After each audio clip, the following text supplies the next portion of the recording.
যাত্রী ভোগান্তি নিরসনে লালমনিরহাট সেনাবাহিনীর ট্রাফিক কর্মতৎপরতা। লালমনিরহাট থেকে পাঠানো ইসমাইল আশরাফের তথ্য চিত্রে বিস্তারিত।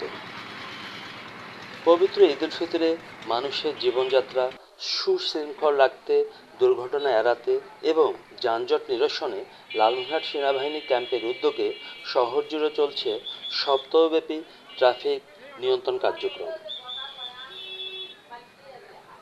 লালমনিরহাট জেলার ব্যস্ততম এলাকা মিশন মোড়, বড়বাড়ি, মোস্তফিরহাট, তিস্তা বাজার এলাকাসহ শহরের মহাসড়কে এ কার্যক্রম চলছে। যত্রতত্র গাড়ি থামিয়ে যাত্রী ওঠানামা বন্ধসহ অবৈধ পার্কিং বন্ধ হয়েছে। ফলে যানজট নিরসনসহ দুর্ঘটনা রোধ হচ্ছে আর জনমনে ফিরে এসেছে স্বস্তি।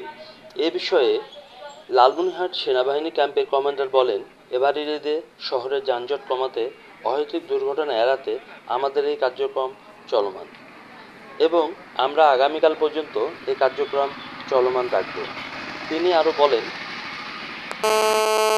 আমরা একটু সচেতন হলেই এই দুর্ঘটনা এড়ানো সম্ভব। তিনি সকলকে সচেতনতার সহিত চলাচলের নির্দেশ প্রদান করেন।